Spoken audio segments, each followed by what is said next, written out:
Boom! It's Science with Robertson. He is back in action, and today 2 massive words for you people there. Bioaccumulation is the first one. Bio, of course, coming from idea that, hey, we're talking about biology, we're talking about living things right now. And accumulation, well, if I accumulate things, like, hey, I'm going to get more and more things in my science store cupboards over there, then I'm getting more and more and more things. And I like getting things. But this is not good things. This is getting more toxins. This is getting more poison. This is getting more generally, bioaccumulation, it's to do with things which we call pesticides. Pesticides are kind of good, even though they're in this bad group here, because they help plants grow. And, you know, if I'm a farmer, I might want more plants to grow. That would be a great thing.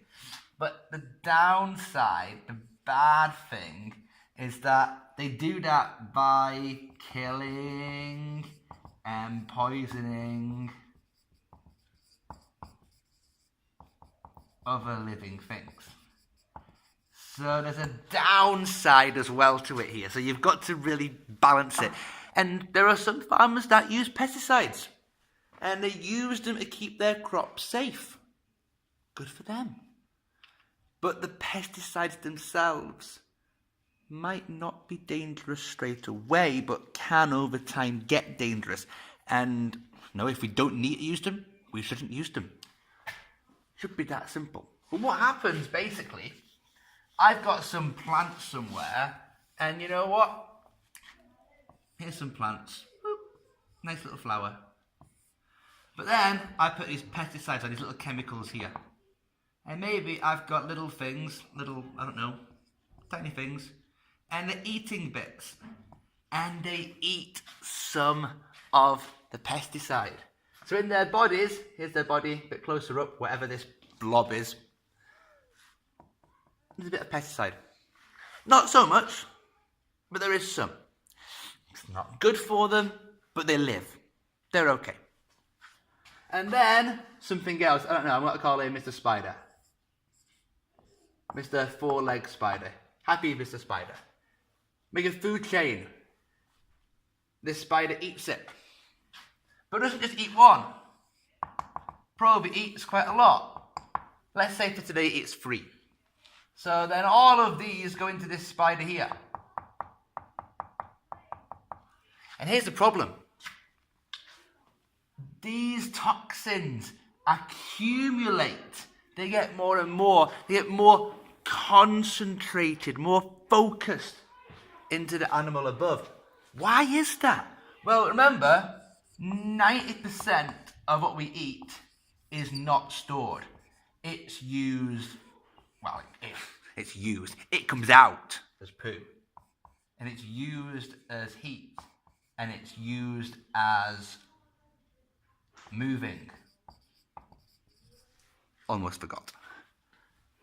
Heat and moving, they need energy sources. I can't get energy out of these dangerous chemicals. No energy out of them. So that's no good. And the poo, well, that's what the stuff that comes out. Hopefully, all of it comes out. Doesn't always happen. Some of it, the body will absorb and keep in. So let's say this spider is eaten by some kind of, I don't know, is it a horse? Let's go horse. Maybe a pony. Something. You know what? Magical unicorn, why not? But, of course, it's more than one spider.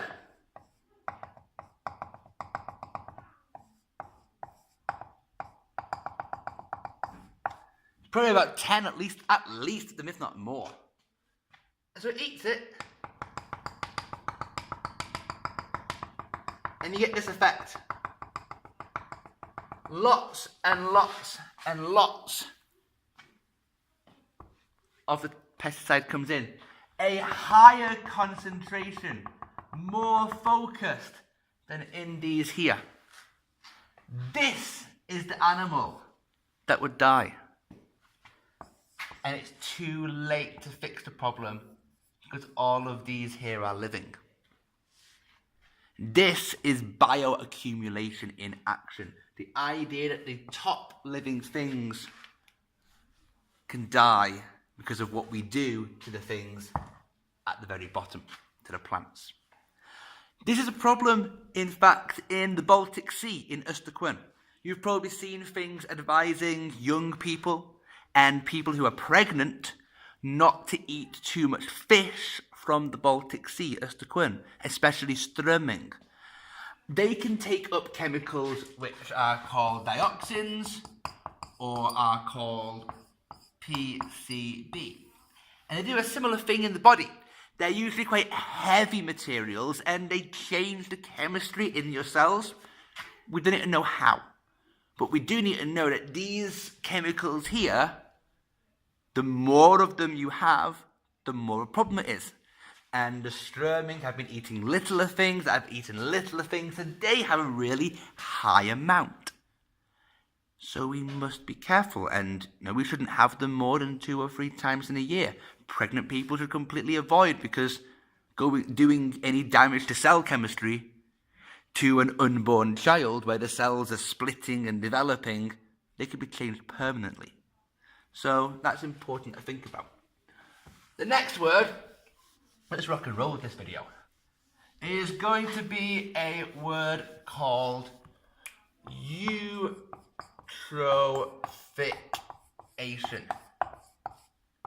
Now, this here actually can have a different word itself. In Swedish, we would say övergjordning, and that's a great place to start. We start with too much of a good thing, and we start this process here with too much fertilizer on the soil. And fertilizer is good. I put fertilizer on soil to help my plants grow. But I can put too much. And if I put on too much, then those nutrients have to go somewhere else. And what happens in countries like Sweden quite a lot is that we get lots of wind and we get lots of rain. And some fertilizer runs off. It goes down from the fields and it goes into a lake. Cool. We've lost some fertilizer. We were not efficient. We're not looking after it. We put too much on. Some of it's been washed away. It's gone into a lake. Fertilizer helps plants grow. More plants grow in the lake. And that's cool. Yeah, plants in my lake, that's fantastic. Plants are good things. More plants growing, I can get more life. And that is true. But sometimes I can make there be too much life. And that's a problem. Because I have more plants growing. And as more plants are growing, those plants have to fight for something. If I have all these plants coming up here, carbon dioxide they can get. Water they can definitely get. Sunlight can be a problem. Not enough sunlight for plants. The problem there is that some plants start to die.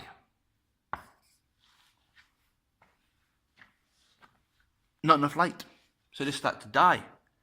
And then you've got a place here, swamp, plenty of oxygen, plenty of water. Those plants that die, bacteria come and break down the plants. That's great. Oh, I had too many plants, but the bacteria come. Bacteria fix it. No problem. It's all okay. It's not okay. Bacteria come and break down the plants, and then Bacteria need something. Bacteria use up oxygen. Oxygen helps bacteria to make their energy. Problem then is there's no oxygen in the lake, and no oxygen in the lake means no, you got it right, no animals. Or animal life dies out. This is the process of eutrophication, all of the 9 steps there. Memorize every single one of them. Punct. We start from having too much life. We're going to a place where the plants are dying and the animals are dying.